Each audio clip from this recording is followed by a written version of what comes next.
اعوذ باللہ من الشیطان الرجیم بسم اللہ الرحمن الرحیم اللہم صلی علی محمد وعلی آل محمد کما صلیت علی ابراہیم وعلی آل ابراہیم انک حمید مجید اللہم بارک علی محمد وعلی آل محمد کما بارکت علی ابراہیم وعلی آل ابراہیم انک حمید مجید رب اشرح لی صدری ویسر لی امری واحلل عقدۃ من لسانی یفقہوا قولی ربنا زدنا علما یا مقلب القلوب ثبت قلبی علی دینک آمین۔ سورہ طارق ہم کریں گے آج، پارہ نمبر 30 ہے۔ دیکھیں، طارق کے معنی ہے جو چیز رات کو نمودار ہو، مراد اسے روشن ستارے ہیں۔ اسی مناسبت سے سورت کا نام الطارق ہے۔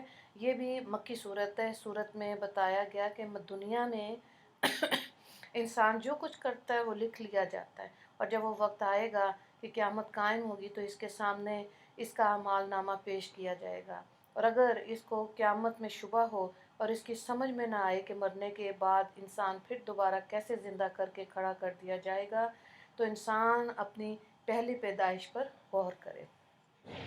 بسم اللہ الرحمن الرحیم والسماء والطارق وما ادراک ما الطارق النجم الثاقب کل نفس لما علیہا حافظ۔ قسم ہے آسمان کی اس چیز کو جو رات کو نمودار ہونے والی ہے، اور آپ کو معلوم ہے کہ وہ رات کو نمودار ہونے والی کیا چیز ہے، وہ روشن ستارہ ہے۔ کوئی شخص ایسا نہیں جس پر کوئی یاد رکھنے والا مقرر نہ ہو۔ تو یہاں پہ یہی بتایا گیا کہ قیامت ضرور قائم ہوگی۔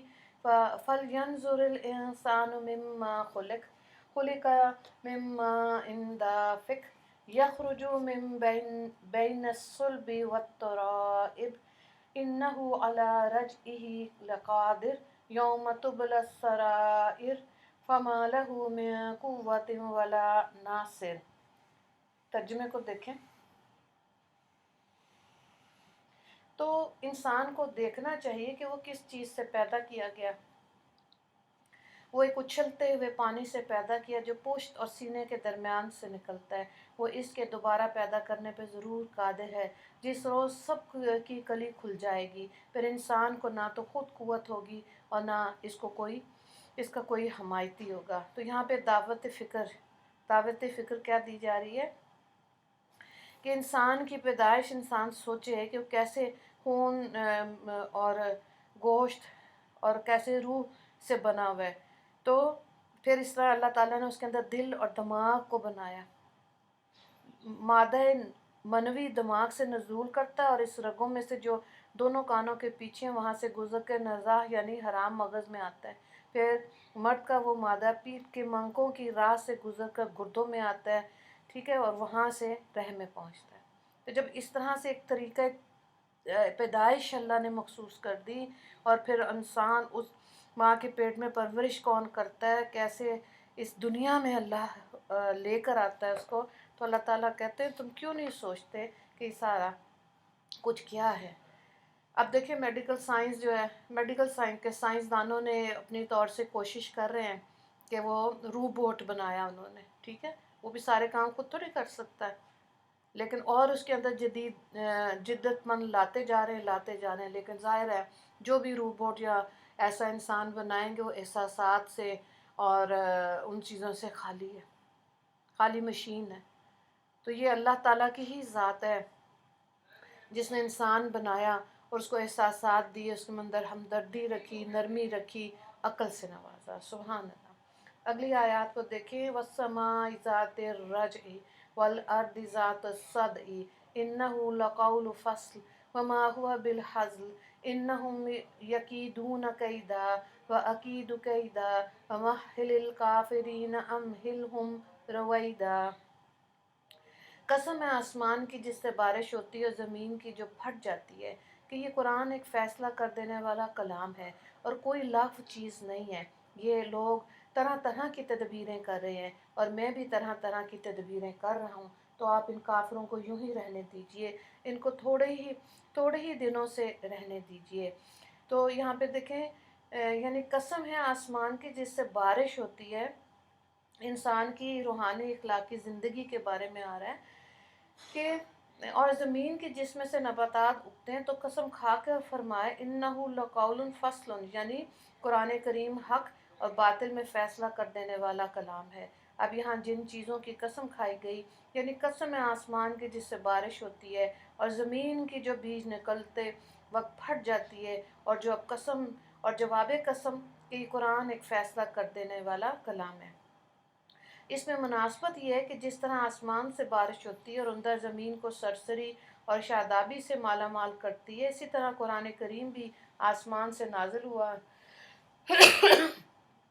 اور حق و باطل میں صاف صاف فیصلہ کرتی ہے، اپنی بہترین تعلیم زرعی اصولوں سے صلاحیت اور قابلیت رکھنے والے انسانوں کو مالا مال کرتا ہے اور دین و دنیا میں کامیاب و بامراد ہوتا ہے۔ تو یہاں آیت میں انہ لقول فصل فرما کے یہ واضح کر دیا کہ یہ قرآن تمہاری روحانی اور اخلاقی زندگی کا ضامن ہے، یہ ایک فیصلہ کن کلام ہے، غلط اور صحیح کو الگ الگ کر کے دکھاتا ہے، زندگی کی حقیقی کامیابی اور ناکامی کی راہیں کھول کھول کر بتاتا ہے، اور اس میں جو کچھ کہا گیا وہ سب سنجیدہ حقیقتیں ہیں۔ آگے قرآن کی ایک دوسری حیثیت وما ہوا بالحزل فرما کر ظاہر کی گئی، یعنی قرآن کریم کی لفظ معمولی چیز نہیں، یہ کوئی ہنسی اور ٹھٹھا نہیں، اس میں جو قیامت اور آخرت کی تفصیلات بتائی جا رہی ہیں اسے دل لگی اور مذاق مت سمجھو۔ قرآن کی ہر بات بتائی ہوئی اٹل ہے اور وہ یقیناً ہو کر رہے گی۔ تو یہاں پہ خلاصہ دیکھیں، اس صورت کی ابتدائی آیات میں اللہ نے آسمان کی اور رات کو چمکنے والے ستارے کی قسم کھا کر فرمایا کہ ہر انسان پر اللہ کی طرف سے نگہبان فرشتے مقرر ہیں۔ حافظ کا معنی نگہبان بھی ہے اور محافظ بھی، یہاں دونوں معنی کیے گئے ہیں۔ ہر انسان کے ساتھ ایسے فرشتے لگے ہوئے ہیں جو اس کے اعمال کی نگرانی کرتے ہیں اور جب تک اللہ تعالیٰ چاہے اس کی حفاظت بھی کرتے ہیں۔ پھر انسان کی پہلی تخلیق سے اس کی دوسری زندگی پر استدلال کیا گیا۔ اگلی آیات میں بتایا کہ قرآن کے قیامت کے دن جب انسان عدالت عالیہ کے روبرو کھڑا ہوگا تو اس کے پوشیدہ راز ظاہر کر دیے جائیں گے۔ سورت کے اختتام پر قرآن کی صداقت اور اس کے قول پر قسم کھائی ہے اور کفار کو وعید سنائی گئی ہے۔ سورہ طارق کے 2 سوالات ہیں۔ سورت کی وجہ تسمیہ اور موضوع تحریر کریں، اور دوسرا سوال ہے قرآن روحانی اور اخلاقی زندگی کا ضامن ہے، وضاحت کریں۔ دعا کر لیتے ہیں۔ اللہ تعالیٰ نے ہمیں جس مقصد کے لیے پیدا فرمایا وہ دنیاوی زندگی عطا فرمائی، اس میں اس مقصد کو خاطر خواہ پورا کرنے کے لیے توفیق عطا فرما، اور اس دنیا میں ایسی زندگی گزارنے کی توفیق عطا فرما کہ جو آخرت میں کامیابی اور کامرانی نصیب ہو۔ اللہ تعالیٰ ہم کو قرآن کا صحیح طرح سے ماننے والا بنا دیجیے۔ یا اللہ، وہ گناہ جن کے ارتکاب سے آپ کے وعدوں سے محروم ہو جائیں اور آپ کا غصہ عذاب آئے، میرے مالک ہمیں معاف کر دینا اور اپنی رحمت کا معاملہ فرمانا۔ آمین یا رب العالمین۔ وآخر دعوانا ان الحمد للہ رب العالمین۔ اللہم اغفر للمسلمین والمسلمات والمؤمنین والمؤمنات۔ السلام علیکم ورحمۃ اللہ وبرکاتہ۔